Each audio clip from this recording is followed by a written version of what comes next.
Radio जीवे Pakistan digital खुसूसी report. वज़ीर-ए-आज़म पाकिस्तान शहबाज शरीफ का मलाइशिया दौरा। मलाइशिया और पाकिस्तान की दोस्ती एक नया बाब।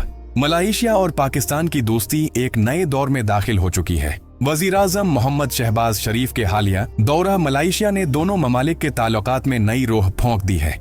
ये दौरा न सिर्फ इक्तिसादी और तिजारती ताल्लुकात को मजबूत करने में अहम सिंगे मेल साबित हो रहा है, बल्कि दोनों मुल्कों के दरमियान तालीमी, सकाफती और टेक्नोलॉजी के मैदान में ताउन के नए दरवाजे भी खोल रहा है।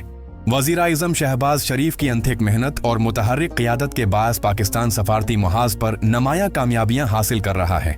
जिस तरह उन्होंने बतौर वज़ीर आली पंजाब सूबे की तकदीर बदल दी थी, इसी जज्बे और वजन के साथ वो अब बतौर वज़ीर-ए-आज़म पाकिस्तान की तकदीर संवारने में मसरूफ हैं।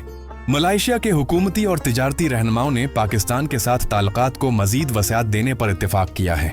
दोनों ममालिक ने सरमायाकारी, तालीम, सियाहत और टेक्नोलॉजी के तबादले के लिए मुतअद्दिद माहिदों पर दस्तखत किए हैं।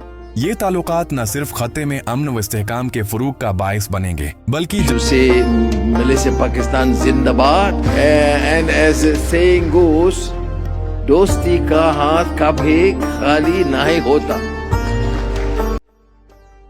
वज़ीर-ए-आज़म शहबाज शरीफ के इस दौरे ने आलमी सतह पर पाकिस्तान के वक़ार को मजीद बुलंद किया है। सामीईन व नाज़रीन, Malaysia has done remarkably well. Your GDP is growing at a very satisfactory level. Good, this brother of mine. ये दोस्ती, तरक्की और एतमाद का सफर है। आइए दुआ करें कि ये ताल्लुक दोनों ममालिक के अवाम के लिए अमन, खुशहाली और खुशबू का पैगाम बने। ये है रेडियो जीवे पाकिस्तान डिजिटल।